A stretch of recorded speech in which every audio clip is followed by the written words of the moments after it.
Հարգելի հայրենակիցներ, Իրանի թեմայով մենք մեր զրույցը շարունակելու ենք ռազմական փորձագետ Հայկ Նահապետյանի հետ։ Ողջույն, պարոն Նահապետյան։ Բարև ձեզ, պարոն Նահապետյան, շնորհակալ եմ մեր տաղավարին հյուրընկալվելու համար։ Խոսենք Իրանից, տարածաշրջանը Մերձավոր Արևելքը եռում է եւ հիմա շատերը փորձում են կանխատեսել, թե ինչ ավարտ կունենա, որը կհամարվի հաղթանակ Իրանի համար, որը կհամարվի հաղթանակ ԱՄՆ-ի եւ Իսրայելի համար եւ անընդհատ ինչ որ թիրախներ են փոխվում, թե Իրանի մոտ, թե Միացյալ Նահանգների, թե հրեաների մոտ, թե ինչը համարել հաղթանակ։ Երևի այդ հարցին պատասխանելը սկսենք այն բանից, թե ինչու հենց հիմա պայթեց այդ պատերազմը։ Նախ գնահատենք, ես արդեն որպես զինվորական խոսեմ, դա պատերազմ չի։ Դա կոնկրետ գործողություն է, որի նպատակն է Իրանում իրականացնել իշխանափոխություն, այն է այաթոլլաների կառավարման ինստիտուտը վերացնել։ Երկու փորձ եղավ անցյալ տարի հունիս, անցյալ տարվա դեկտեմբեր, այս տարվա հունվար ամիսներին։ Երկու փորձն էլ ձախողվեց։ Գործիքակազմն է տարբեր։ Իսկ հիմա հաջողություն կունենա։ Ես կարող եմ ասել, որ այս տաղավարից միմիած հավաքական հեռագիր ուղարկեք ԱՄՆ-ի եւ նախագահային եւ Իսրայելի վարչապետին։ Ինչու՞, վստահ եք, պարոն Նահապետյան։ Իհարկե ձախողել են։ Ուրեմն ասեմ ձեզ, նպատակի իշխանափոխությունն է, ինչ գործիքներով։ Օրինակ գործիք 18 թվականին դմփու արյուն չկա, իշխանությունը հանձնում են, որտեվ իրենց ճնշել են, կամ իշխանությանը ճնշել են, բայց արյունով դի հանձնեն 2014 թիվ Ուկրաինա Մայդան, կամ իշխանության վերնախավին գլխատում են, փորձ են անում գլխատել, իրենց հաջորդները հանձնվում են, կամ սա եղավ անցյալ տարի հունիսին, գլխատեցին, իհարկե գերագույն հոգևոր առաջնորդին չսպանեցին, բայց բավականաչափ զինվորականներ վերնախավեց, հիմա կրկին գլխատել բարձրաստիճաններին, որը ստացվեց, հաստացի, եւ որից հետո ժողովրդի մոտ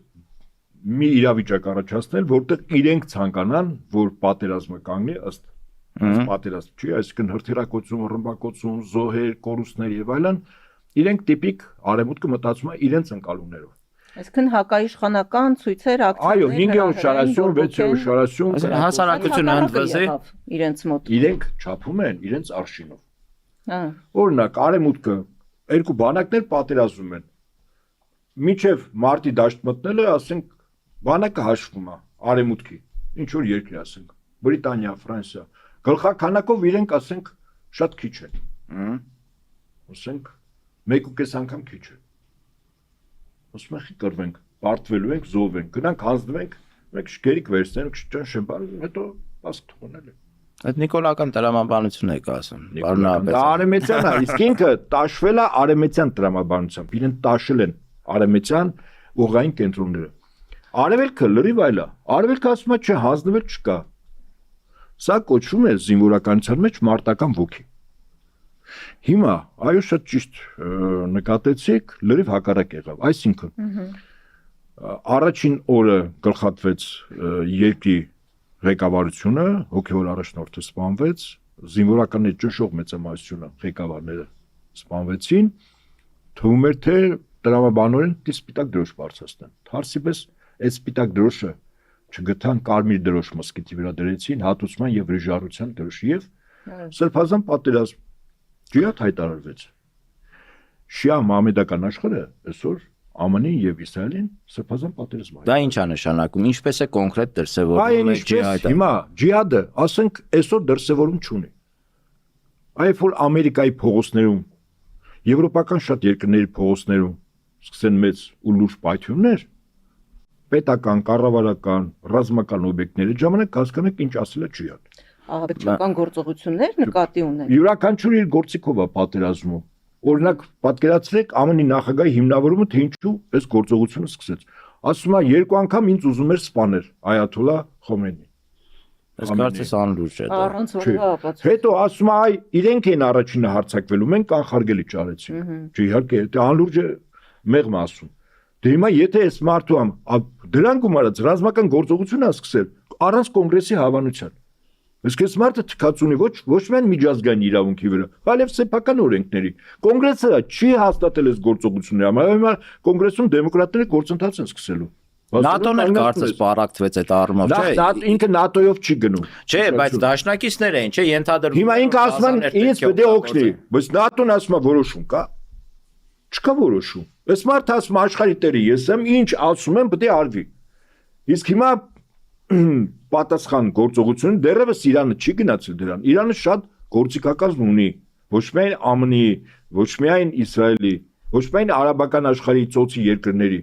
այլև Եվրամիության երկրների, որոնք փքված հնդուհավի նման հիմա կպնում են այս գործին։ Իսկ ինչու է հապաղում, ինչով է պայմանավորված։ Որովհետև ինքը հաշվում է հետևյալը. ԱՄՆ-ի Իսրայելի նպատակը իշխանափոխություններ եւ հանձնվելը։ Իշխանափոխության փորձը չեղավ։ Հա, սպանվեցին, բայց տեղը փոխարինողներ կան։ Երկրորդ ժողովուրդը եւ իշխանությունները առավել միավոր են։ Երրորդ հիմա Իրանը փաստացի ոչնչացնում է բոլոր այն պոտենցիալ իր մրցակիցներին, որոնք ունեն իր դեմ ուղղված ռազմական միջոցներ։ Այն է ԱՄՆ-ի ռազմաբազաները 15 պետությունում։ Իր համար խնդիրը ոչնչացնում է իրավական հիմք ունի, չէ՞, հիմա եւ բարոյական։ Պարոն Ահապետյան, իսկ Նախիջևանի վրա որ անօթաչուներն են ընկել, այդ պատահականություններ թե Դե չգիտեմ որտեղից, նախով ասում որ իրանական անօթաչու է։ նույն այդպես են հայտարարում։ Դե հիմա հայտարարելով չի, պաշտոնական Իրանը չի հայտարարել նման բան։ Կարող է իսրայելականն է։ Նախիջևանից բարձրացել է Նախիջևանի վրա ընկել է։ Հիմա ասեմ, ուրեմն քանի որ այս պահին առաջին պլանը չաշխատեց, այսինքն հանձնվել, իշխանափոխությունը, ինչ որ Տրամպը ասում էր, ոչնչացրել են։ Ուրեմն դրանց պատերազմի նախարար կա, չէ՞։ Ինչ որ ժամանակ բանակում ծառայել է, հերոստա հաղորդավար եղել, շոում են։ Հիմա ասում է մի Սուզանավ են խփել։ Սուզանավ թե այդ տիպը։ Սուզանավ են։ Ասում է Իրանի ռազմածովային ուժերը ոչնչացված են։ Թրամփն էլ ասում։ Աշկես դրանք Զելենսկու կոկայինից են օգտագործել, հաստատ։ Հարգելիս 18 հատ լրջագույն Սուզանավ ունի Իրանը, շատ ավելի լուրջ պարամետրերով։ Այդ Սուզանավը եւ այլ նավեր եկել են զորավարժություններից, ինչպես ասում են, հենց օդի մեջ բռնել են, հա, կամ ջրի տակ։ Իրանի ոչինչ չի ոչնչացվել, հա, թիրախներ կան խփում են։ Հիմա ԱՄՆ-ի պահ, եթե մենք նայենք, թե ԱՄՆ-ը ինչ է, բոլոր ռազմաբազաներն Իրանը խփում է, 15 պետություն։ Բայց Թրամփը ասում է Բարենում ոչնչացրել է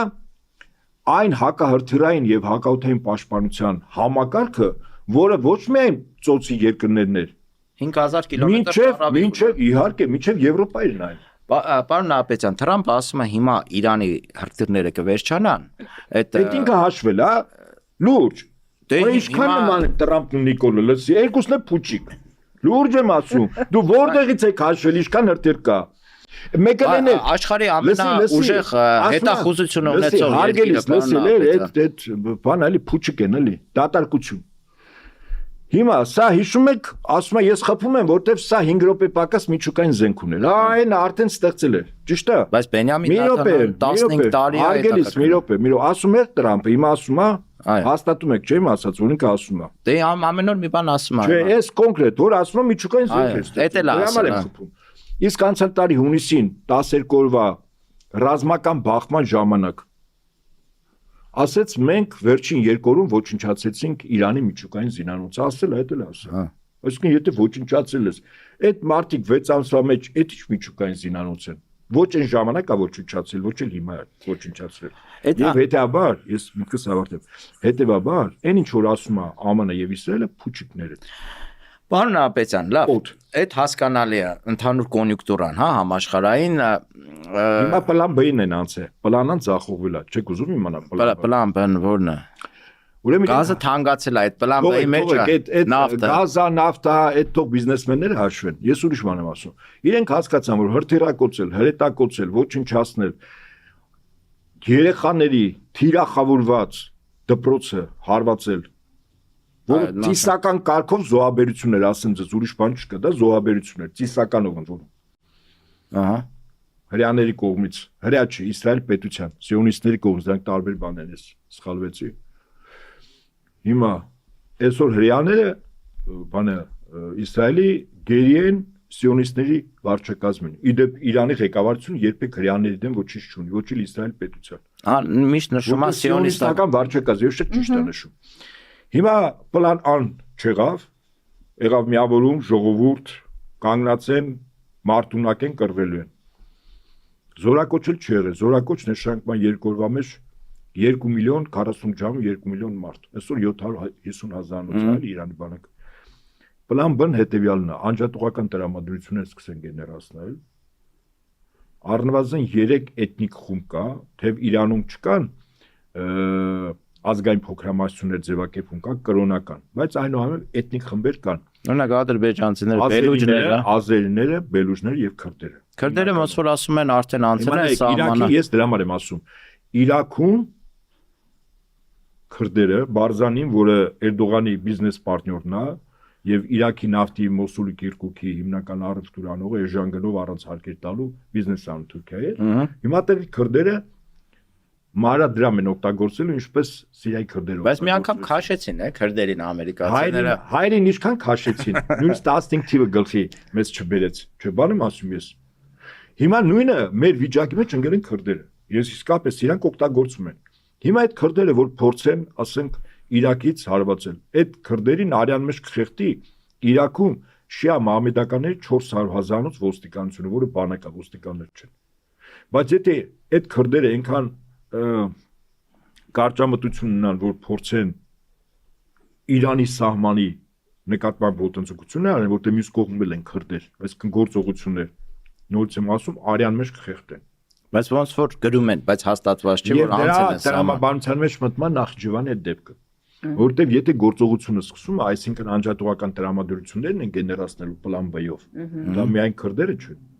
Նորից եմ ասում, բելուջները, որոնք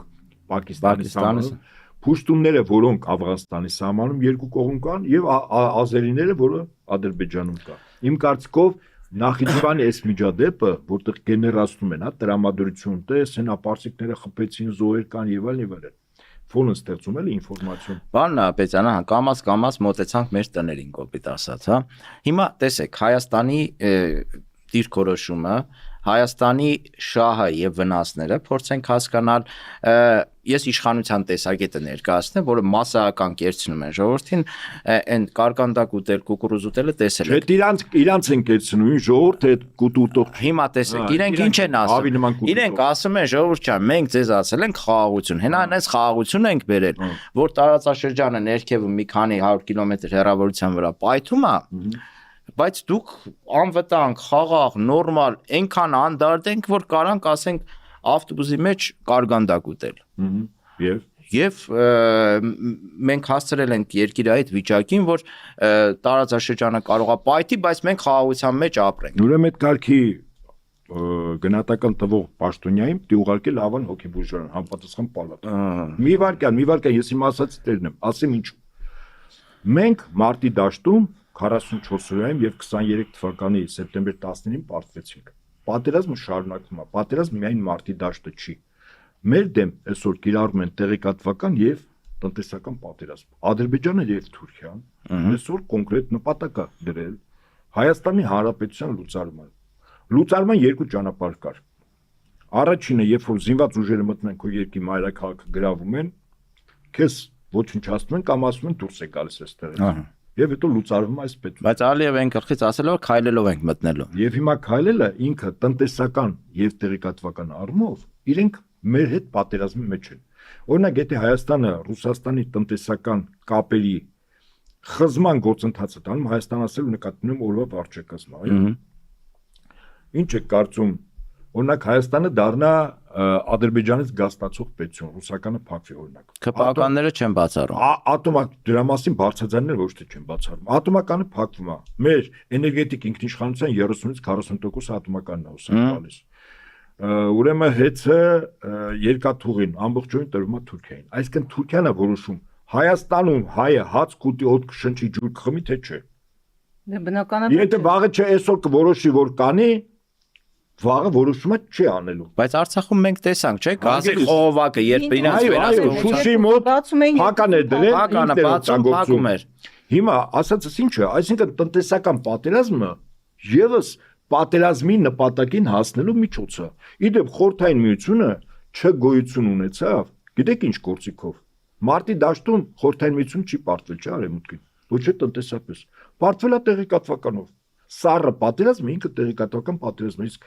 արձանագրված է, չէ՞ որ խորհրդային միությունը արևմուտքին պարտվել է սառը պատերազմ, սառը ինքը տեղեկատվական։ Մեր դեմ հիմա արվում է տեղեկատվական պատերազմ։ Ուրեմն ասեմ ձեզ, այդ տեղեկատվական պատերազմի դիմադրության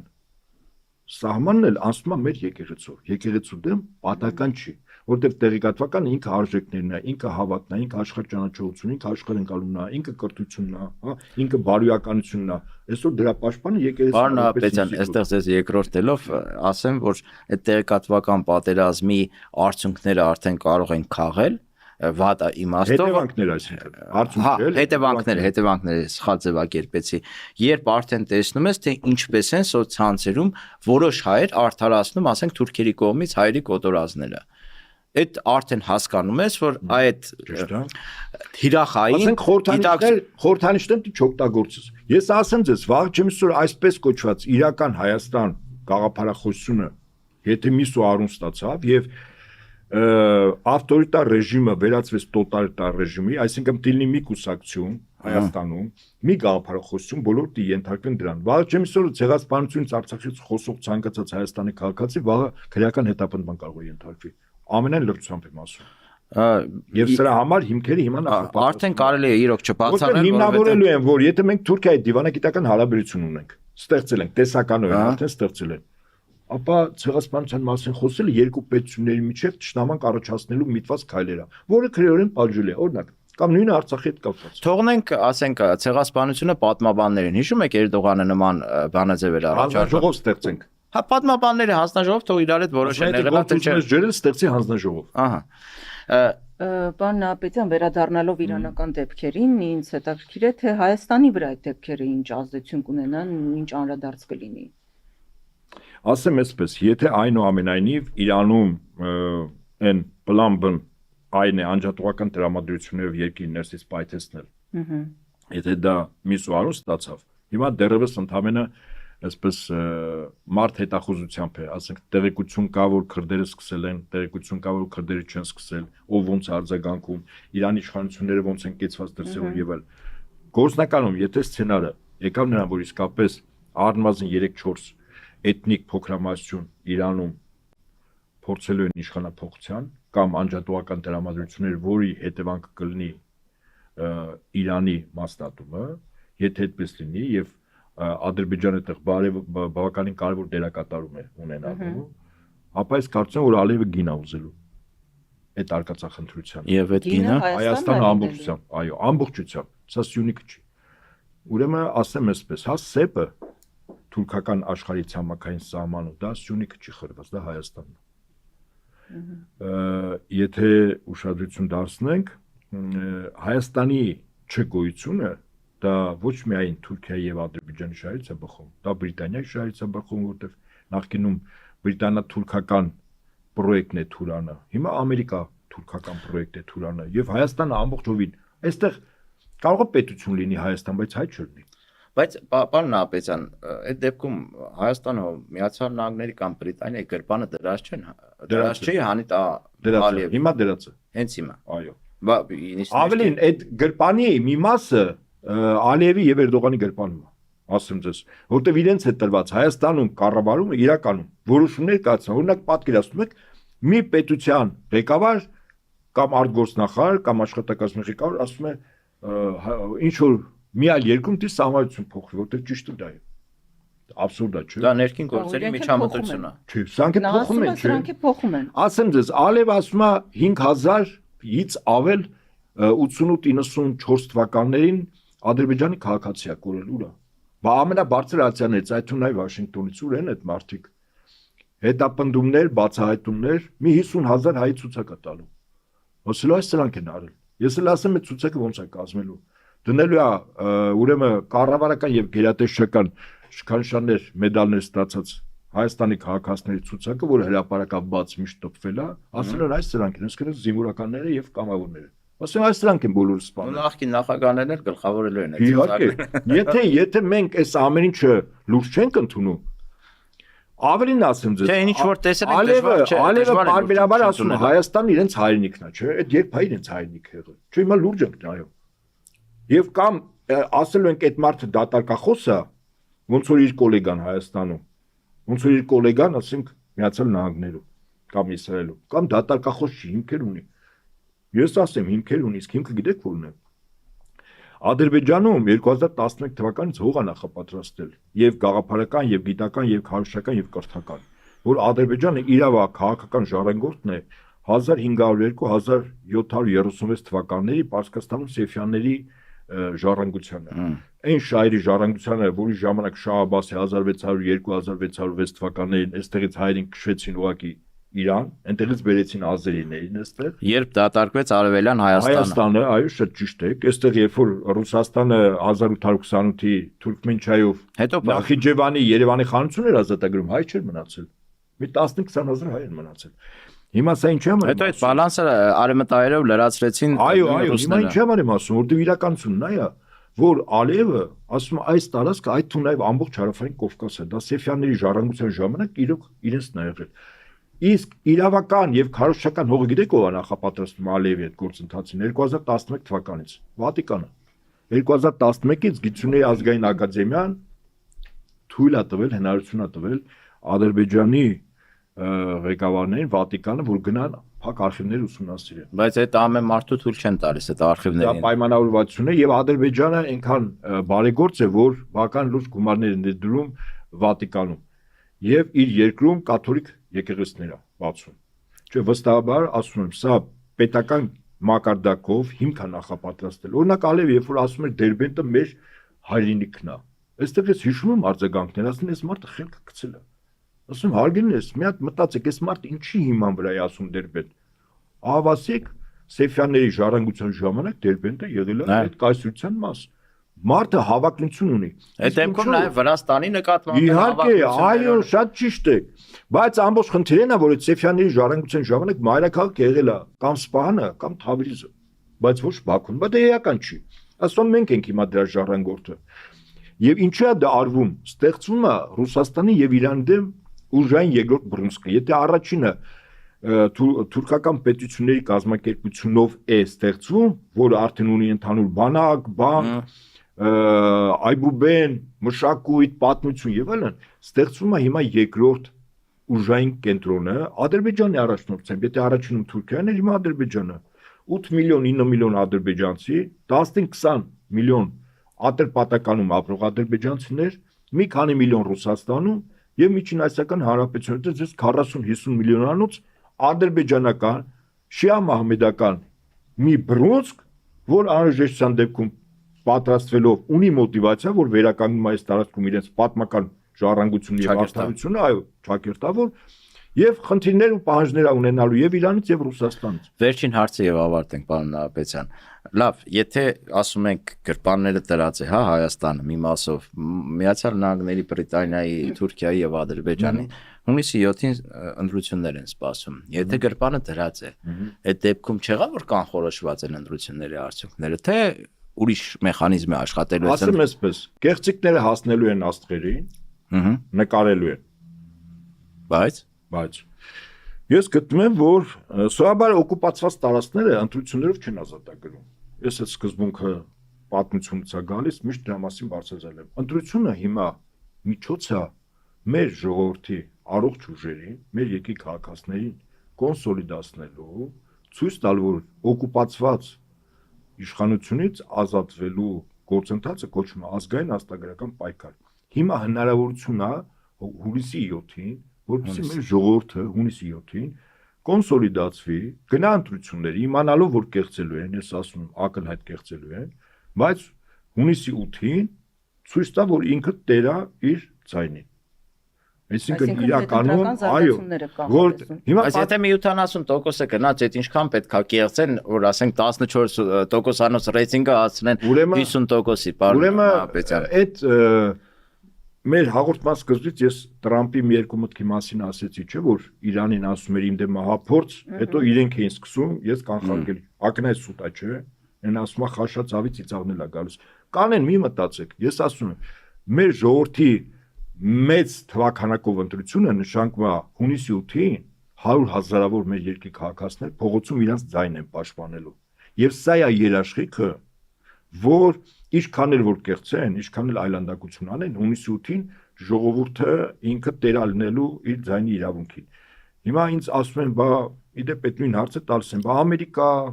Թուրքիա, Ադրբեջան, Եվրամիություն, այս բոլորը իր կողքին են կամ իրանցն է։ Բայց ոնց ենք հաղթելու, ես միշտ օրինակ եմ բերում։ Աշխարհի ամենա սպառազեն եւ մոտիվացված բանակներից Իսրայելի բանակը Ցախալը 3 տարի առաջ փորձեց 1.5 Երևանի տարածքի չափով Գազայի հատվածում 2,400,000 ժողովրդին ֆիզիկապես մի մասին ոչնչացնել, մյուս մասը որ ճողոպի փախնի։ 3 ամեն ինչի դիմեց։ Այդ ժողովուրդը մահուկենաց կռիվա տալիս, այդ ժողովուրդը իր սրբավայրերը պահում, այդ ժողովուրդը իր հողին կարճացա եւ այդ ժողովրդին հնարավոր չի հաղթել։ Մի ժողովուրդ որ չի ուզում մեռնել, այդ ժողովրդին չես կարող հաղթել։ Այո, այստեղ են ասում շնորհակալություն, ասում է, եթե հիվանդը չի ուզում մահանալ, բժշկությունը անզոր է, այսքանով ավարտենք, Արեգնաս, հիշեցնենք, որ կարող եք մեզ լայքել, կիսվել մեր կոնտենտը, մեկնաբանություն գրել, ձեր կարծիքները գրել, Արեգնասին լայքեք, չէ, Արեգնասին սրտիկեք, Դերենիկին հավանեք, բաժանորդագրվեք մեր Facebook-յան էջին, YouTube-յան ալիք, այո։ Հետևեք մեր ոդքասթներին, միացեք մեզ, միացեք, որ միասին փոխենք այս դաժան իրականությունը։ Միացեք, որ փոխենք։